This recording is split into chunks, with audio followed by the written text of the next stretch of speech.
Welcome back to Barnes Basics, and we are going to balance another chemical equation. In this one, magnesium nitride mixed with water makes magnesium hydroxide and ammonia. How do I know? This is just one that you have to memorize. And one thing to remember about ammonia is it's going to be neutral in this case. So I'm just going to straight up say that this one's already neutral. Before I balance this equation, I want to check each individual compound. Remember that magnesium, it's a +2. Magnesium is in group 2A, so it has an oxidation number of +2. 3 times +2 is +6. And since this nitrogen has to be equal and opposite to the +6, it has to be -6. So the nitride, each one of these has to be -3. So 2 times -3 and is -6. And when I'm looking at the oxidation number chart, that is a legitimate oxidation number for nitrogen. Remember, oxygen is always -2, except in peroxides where it's -1. Hydrogen's usually +1. 2 times +1 is +2. This cancels. Hydroxide is -1. 2 times -1 is -2. Magnesium is +2 because it's in group 2A. 2 times +2 and a -2 cancel. And this is just a good one to just remember that ammonia is always neutral. It's kind of like oxygen. That's neutral in its elemental form. If you have have chlorine or bromine, it's neutral in its elemental form, and so you don't have to like break it down quite so much. Even water, I usually leave that one alone. It's neutral and I don't fiddle with it, but each individual formula is balanced, so let's balance the overall formula. When I look at this formula, I look at these magnesiums first. I see 3 here. Remember that we don't change subscripts. There are 3 magnesiums here, and so my first impulse is to put a 3 here, and it may very well work.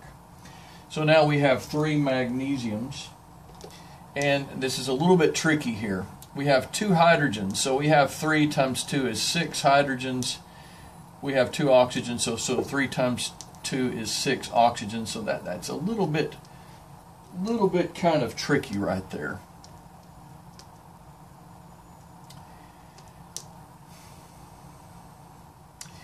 Since there are 3 times 2 is 6 hydrogens, the easy impulse here would be to put a 3 right here.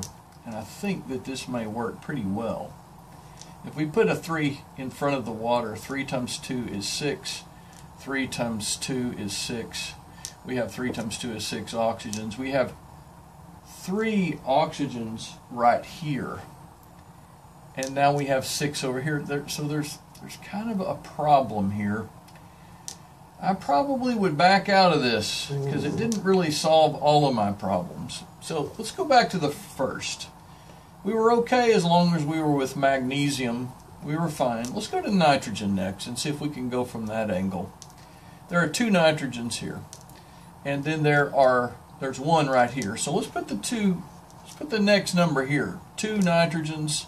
Now help me count 2 nitrogens. Help me count hydrogens. 2 times 3 is 6. 3 times 2 is 6. We have 2 here. What number could we multiply to get 12 hydrogens? 3 times 2 is 6. 2 times 3 is 6. We have a total of 12. So if we put a 6 right here, I think this would solve most of our problems. 6 times 2 is 12. We have 3 times 2 is 6. 2 times 3 is 6. We're good there. 6 oxygens. 3 times 2, 6 oxygens here. I think we are good to go here. I think we are balanced. We'll check it one more time. 3 magnesiums, 3 magnesiums. 2 nitrogens, 2 nitrogens. 6 times 2 is 12 hydrogens. 3 times 2 is 6. 2 times 3 is 6. That adds to 12. 6 oxygens. 3 times 2 is 6 oxygens. Yes, we are good to go. Double good to go. That's kind of a hard one.